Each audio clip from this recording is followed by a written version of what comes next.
Coalition, in collaboration with Center for Democratic Development Ghana, are calling for the passage of the bill laid before Parliament over decades. At a press conference, Director for Advocacy Policy Engagement (CDD) Kojo Asante and convener and legal practitioner Sheila Menka vehemently called on government. We are very, very pleased to be here collaborating with the AA Bill Coalition to jumpstart the unrequited passage of the Affirmative Action Bill. As we continue to celebrate women, and you know we just celebrated International Women's Day on the 8th, all over the world and in our homes and in our country, CDD Ghana would like to use this occasion to recommit its support to the Affirmative Action Gender Equality Bill, as it illustrates the country's commitment towards improving governance in securing inclusive development. In order for Ghana to achieve this goal of becoming a more inclusive state with equal opportunities for all, i.e. a Ghana beyond aid, Ghana must address its human rights gaps. And one of the rights violations that have been persisting is the gender imbalance within our various spheres of our society. CDD Ghana aims through this collaboration to push for the reintroduction and passage of the Affirmative Action Bill because it aligns with the mission and vision of CDD Ghana. Our aim is to promote democracy, good governance, and inclusive development. And this mission cannot be achieved without the majority of the population being women, particularly participating effectively in governance, policy processes, economy, and social life. Part of the purpose of this bill is to increase the number of women in government and assume leadership roles. Women's political representation in Ghana has been abysmal, to say the least.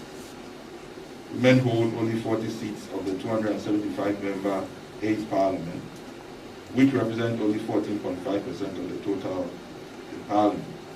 Men continue to hold the majority of the seats. This percentage is far below that of the African average of 24%.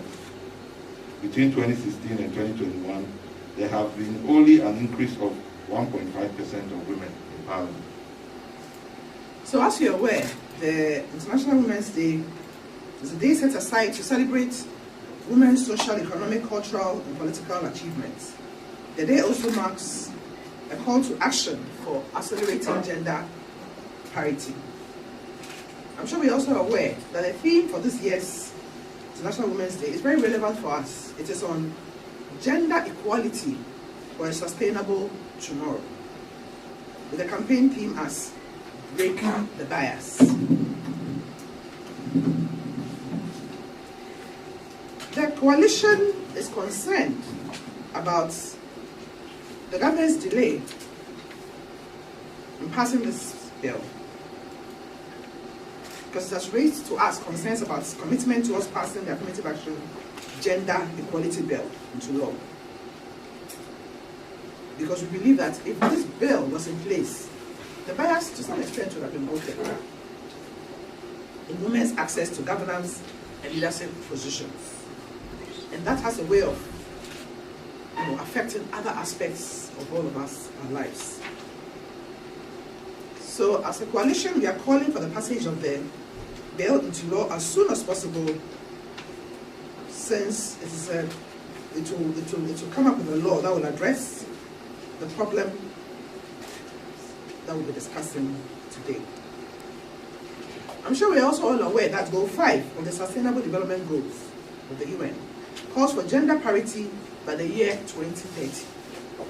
The reality is that women are underrepresented in leadership positions in our dear country, as you've heard from all the opening remarks. And the law is needed urgently to ensure that Ghana is able to achieve this goal and to lift up its head within the community of nations. You're still live on News Arena here on Omi Television. Go for a quick breather. We will be right back shortly.